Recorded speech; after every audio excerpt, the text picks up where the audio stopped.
Ну, здравствуйте, Pavel. Здравствуйте. Bonjour Pavel Goubariev. Vous êtes dirigeant du mouvement Novorossia, la Nouvelle Russie. Merci d'avoir accepté de répondre à mes questions. Et bonjour Svetlana Kiselyeva. Vous êtes journaliste à Novorossia Today. Je vous remercie d'avoir accepté de traduire. Donc, nous sommes en liaison Skype avec vous à Donetsk. Alors, voici ma première question. Depuis une dizaine de jours, on assiste à une escalade du conflit entre Kiev et les républiques populaires de Lugansk et de Donetsk. Cette escalade a été déclenchée à Avdiivka, à proximité de Donetsk, dans le nord-ouest de Donetsk, le 29 janvier. Pouvez-vous nous expliquer, Pavel Goubariev, ce qu'il s'est passé sur le terrain? Вот уже 10 дней, как мы видим, что идет эскалация конфликта, который началась 29 января в зоне Авдеевка. Не могли бы вы нам объяснить вот со стороны Украины, что произошло здесь, в этом месте, как это? J'explique un peu le sens de ma question, c'est que dans la presse ici et dans la presse internationale, on a présenté ça comme une attaque des forces du Donbass contre les forces de Kiev à Avdiivka. Небольшое пояснение по Франции и западная пресса, соответственно, представила это все, как будто пошла агрессия со стороны ДНР на украинскую сторону.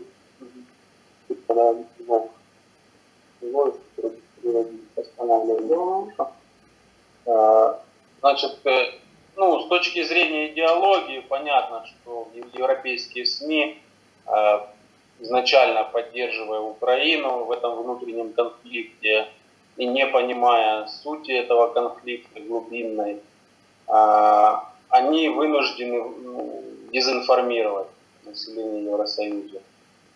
Il est clair que du point de vue idéologique, en Occident, quand on ne connaît pas les tenants de ce conflit, les choses qui se passent en profondeur, ils n'ont pas d'autre choix que de désinformer leur public.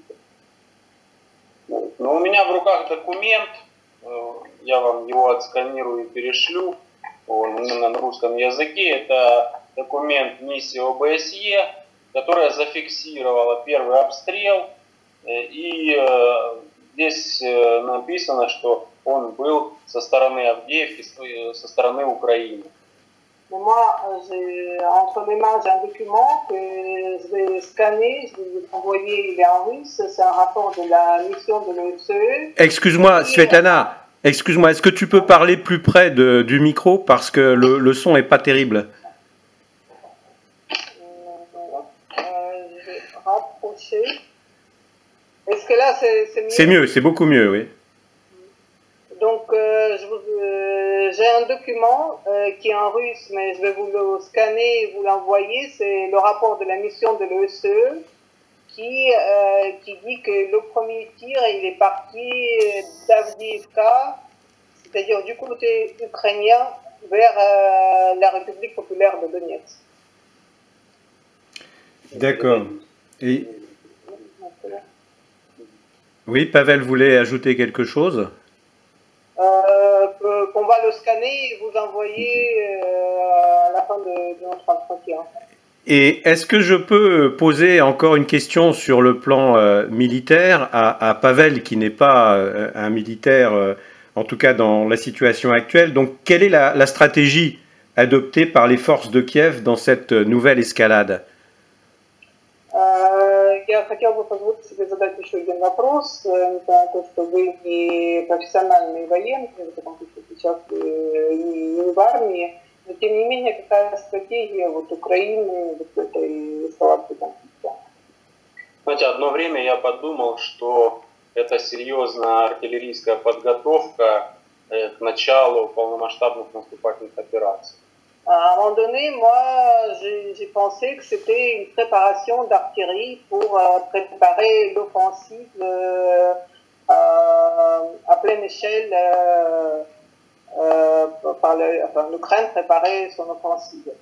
Но позже, когда мы увидели, что никаких наступательных действий не предпринимается, стало понятно, что эта эскалация, она имеет некую политическую подоплеку, которую мы не до конца понимаем. Et en fait, quand il n'y a pas eu des mouvements qui pourraient indiquer qu'il s'agit d'une offensive, donc on a compris que que tous ces événements avaient plutôt un fondement politique qu'aujourd'hui on a du mal à comprendre. On ne comprend pas tout à fait. Alors, cette offensive de Kiev s'est traduite par des bombardements massifs, vous l'avez évoqué à l'instant. Il y a eu aussi des assassinats de dirigeants. Le chef de la police de Lugansk qui a été assassiné dans sa voiture dernièrement. Au mois d'octobre, Motorola, le chef du bataillon Sparta, a été assassiné. Et avant-hier, Givi, le chef du bataillon Somalie, a été également assassiné. Comment réagit la population à ces événements, à ces bombardements massifs et à ces assassinats ciblés? Но мы видели, что вот это вот, можно сказать, все-таки наступательные какие-то действия со стороны Украины, и начали вначале с массированных обстрелов. Помимо этого были убийства руководителей военных. Значит, вот, в Луганске произошло убийство руководителя народной милиции, был убит Гиви, легендарный герой Донбасса, и несколько месяцев назад было убийство также Моторолы. Как население Донбасса, вот как люди реагируют на вот эти все события?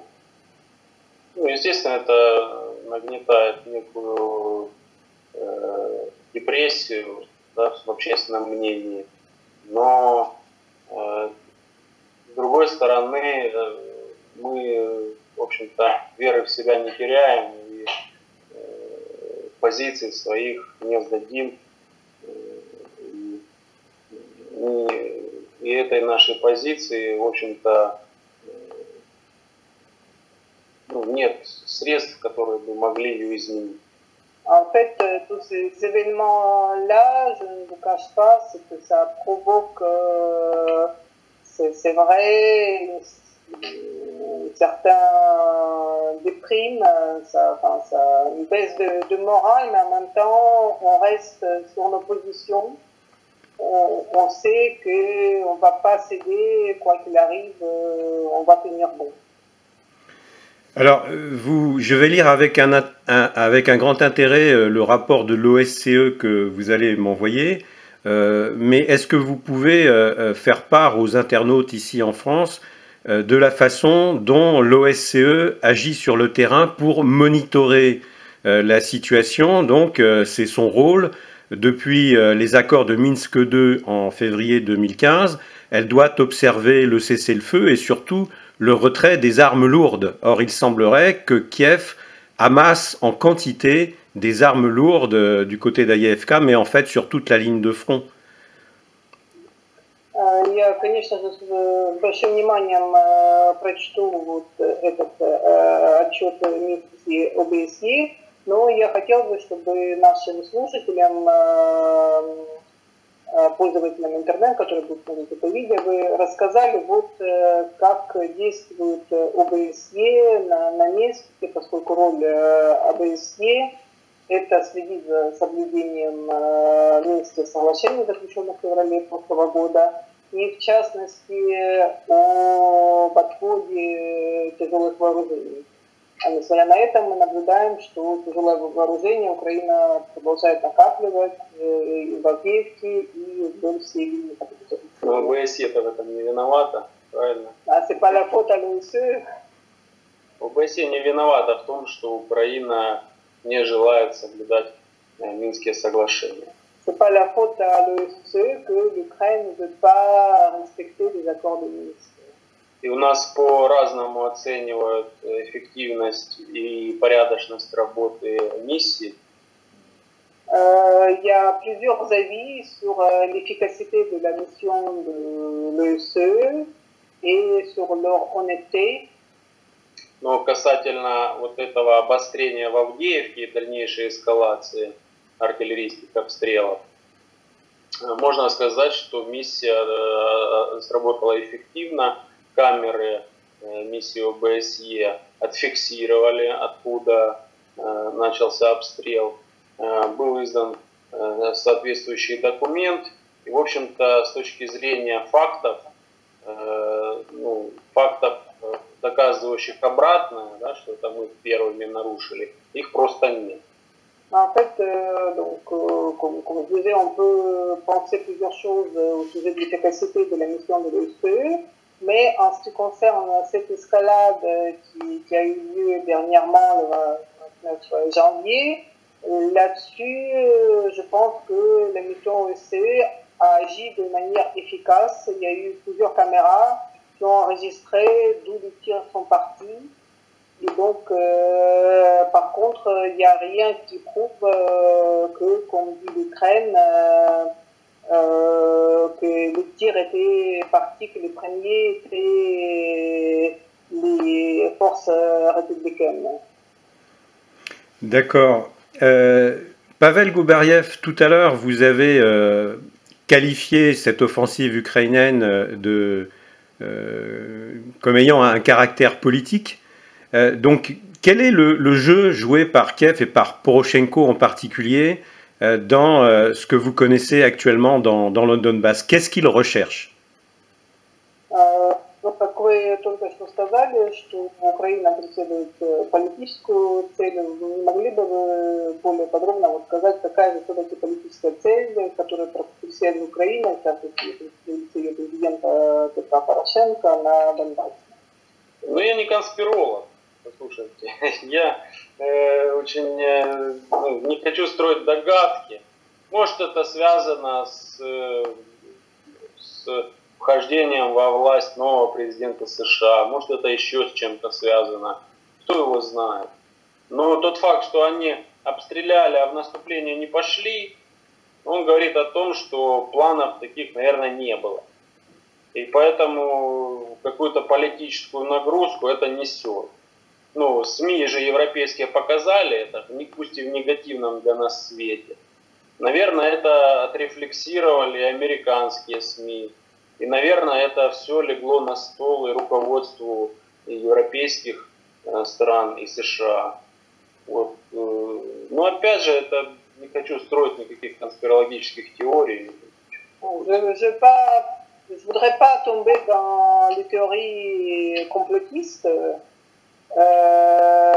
mais on a quand même, on s'est aperçu qu'il y a eu cette escalade, mais derrière il n'y a pas eu d'action d'offensive. Donc on peut supposer que peut-être c'est un rapport avec le changement du gouvernement du président des États-Unis.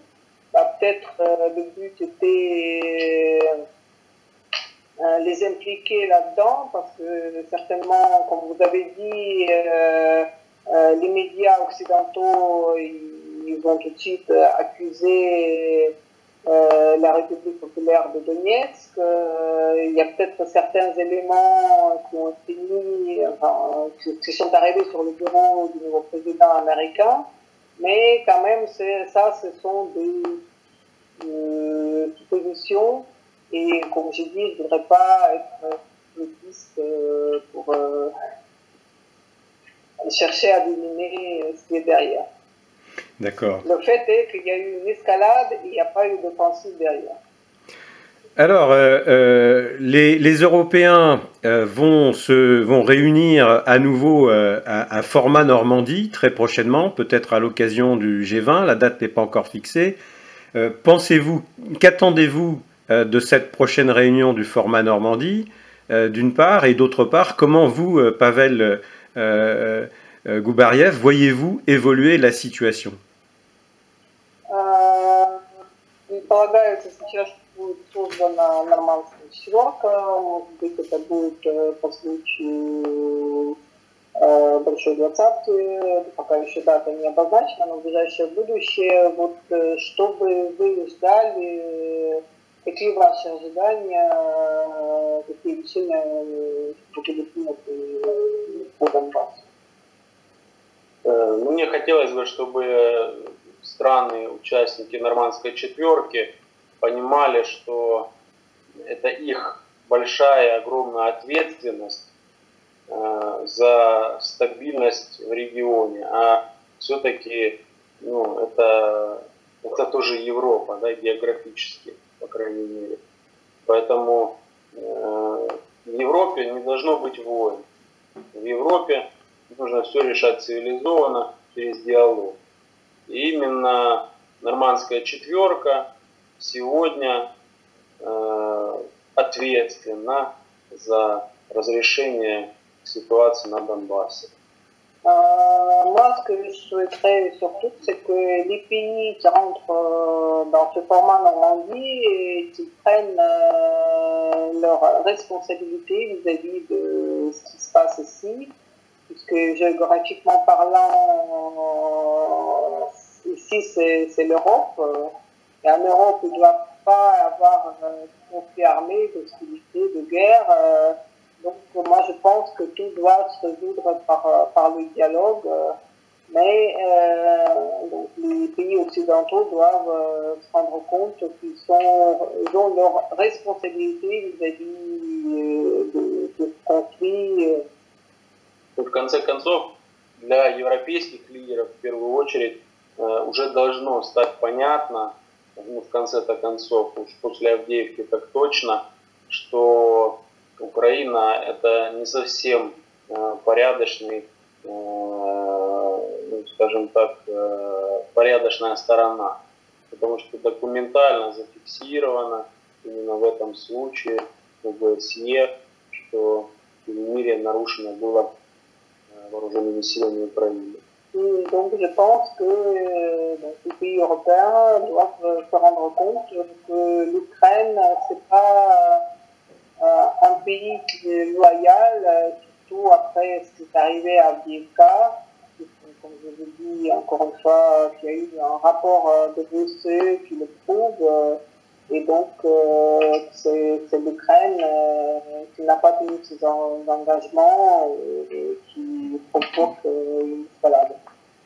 И поэтому прогнозировать, конечно, ничего не хочется, да, просто лишний раз напомнить, что именно ответственность нормандской четверки, которая является гарантом Минских соглашений, именно они ответственны за гибель мирных жителей, которая на протяжении уже 2 лет происходит на Донбассе. Donc moi je voudrais pas faire des prévisions, mais je voudrais simplement rappeler que les pays qui font partie de ce format Normandie, leurs responsabilités sont responsables dans les morts des civils qui ont lieu ici dans Donbass depuis maintenant 2 ans. C'est aussi il y a leur part de responsabilité dans tout ça. Merci Pavel Gubariev. J'ai une dernière question si vous le permettez.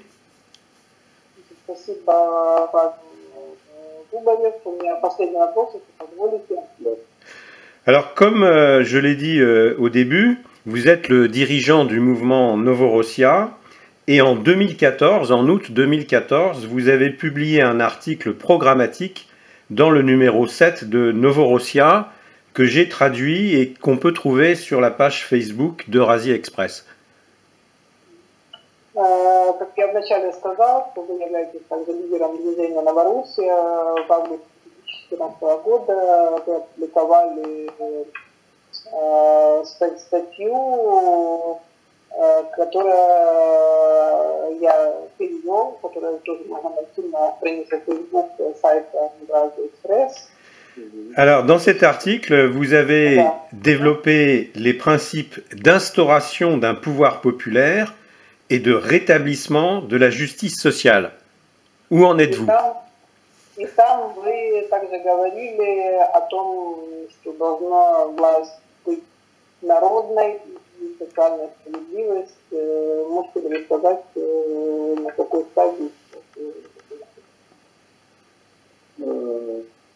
Ну, сегодня это лишь идеи, да, потому что у нас на улице война, у нас развиваются снаряды, у нас снаряды попадают в жилые дома, у нас в связи с этим, в общем-то, экономические трудности определенные, социальная напряженность ввиду низких социальных выплат, которые вытекают, опять же, из экономической конъюнктуры сложившейся. Поэтому это все, оно живет в идеях, но от этих идей мы, конечно, никогда не откажемся. Мы за них будем бороться и умирать.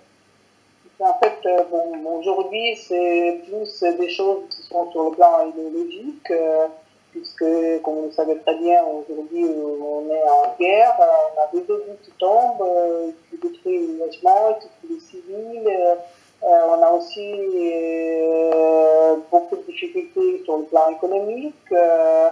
On a sur le plan social, puisque les versements de paiement, le niveau est très bas, ce qui engendre des tensions. Mais ce sont les idées auxquelles on tient, c'est les idées pour lesquelles on va se battre, pour lesquelles on est prêt à mourir. Eh bien, un grand merci, Pavel Goubariev. Un grand merci à vous aussi, Svetlana Kiselyeva, d'avoir bien voulu traduire. Et je me permets de vous adresser tous les vœux des Français dont une bonne part, je pense, soutient le combat des gens du Donbass. Я хотела бы поблагодарить вас за предоставленное интервью и также передать вам слова поддержки от тех французов, которые более научительные, которые поддерживают Донбасс и пожелать там успеха. Спасибо. Спасибо большое. До свидания. До свидания. Спасибо.